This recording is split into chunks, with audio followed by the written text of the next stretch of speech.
prima che l'uomo conoscesse la terra o desse un nome al fuoco, nel cuore dell'Anatolia c'era una donna. Il suo nome era Cibele.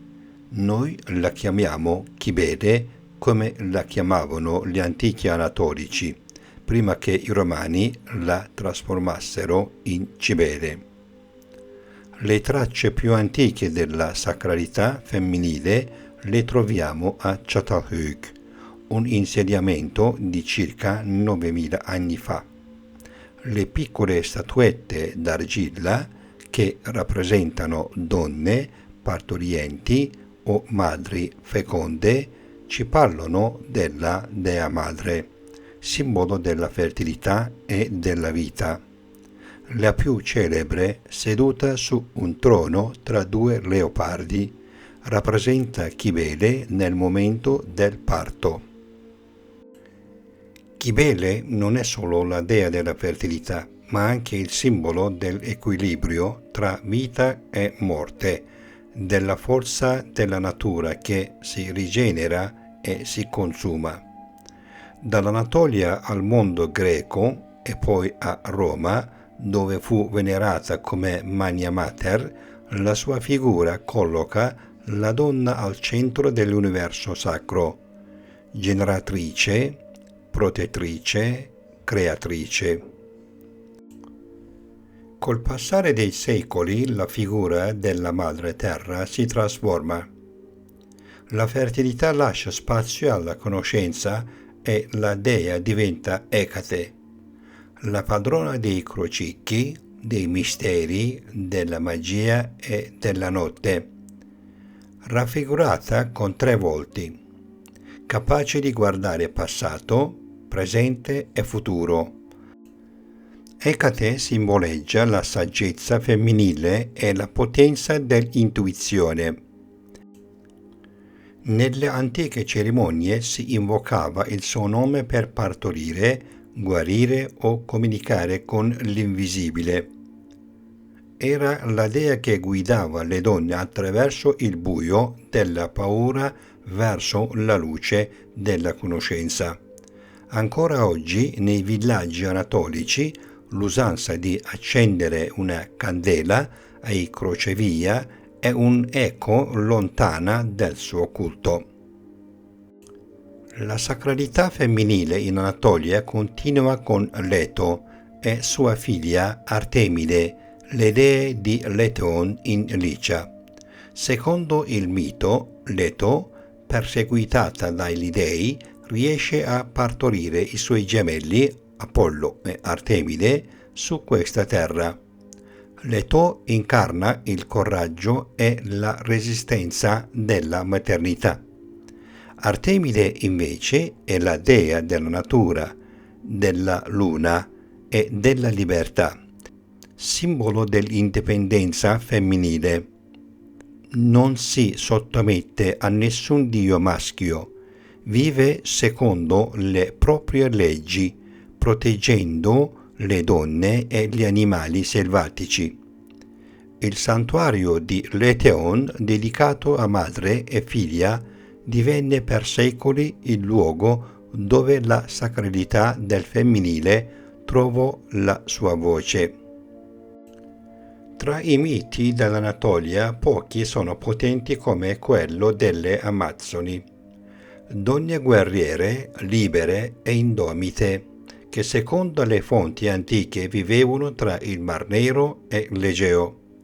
Montavano a cavallo, maneggiavano l'arco e si fidavano eserciti maschili.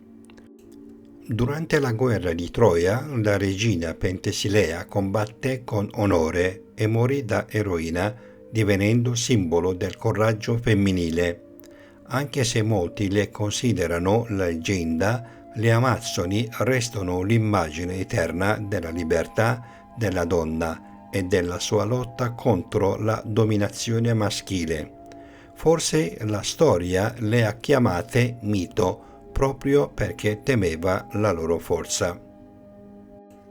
Sulla costa Egea, nella città di Eritrea, vicino alla città di Izmir, la voce della donna assume un'altra forma. quella della profezia.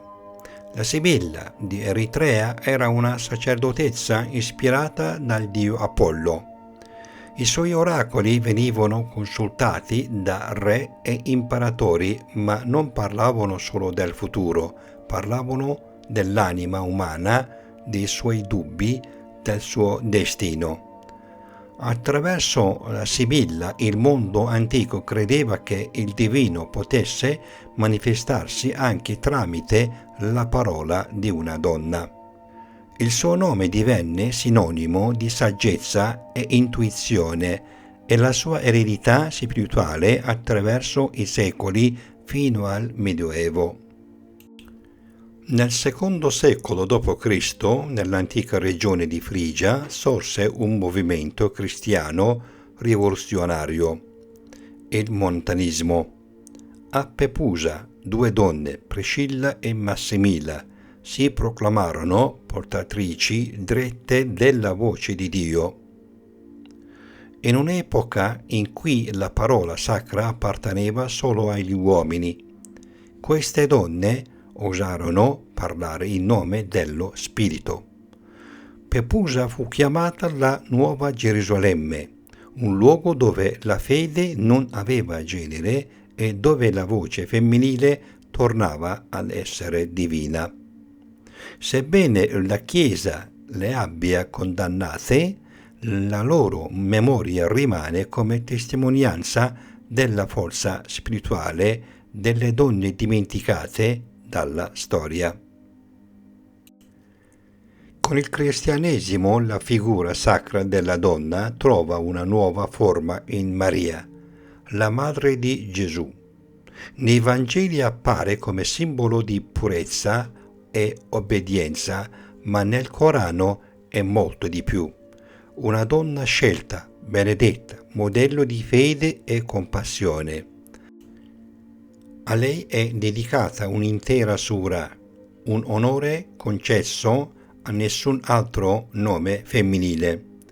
Maria diventa così la Madre Sacra Universale, colei che unisce la tenerezza di Cibele, la saggezza di Ecate e l'intuizione della Sibilla. Attraverso di lei l'archetipo della donna divina raggiunge la sua forma più umana. Tutte queste figure, la madre, la guerriera, la sapiente, la profetessa, vivono ancora nella donna moderna. Eppure, in un mondo che si proclama civile e razionale, le donne continuano a essere umiliate, ferite, uccise. È il segno che l'umanità ha dimenticato il suo primo culto, quello della donna. Perché se 2000 anni fa l'Anatolia venerava la donna come dea, oggi troppe culture la trattano come vittima. Ma ogni donna che resiste, che crea, che educa, che ama, porta dentro di sé un frammento di Cibele, di Artemide, di Sibilla e di Maria. Ogni volta che una donna si rialza, una nuova dea rinasce. La voce della donna è la voce di Dio. Finché la donna non sarà di nuovo onorata, l'umanità non potrà dirsi davvero sacra.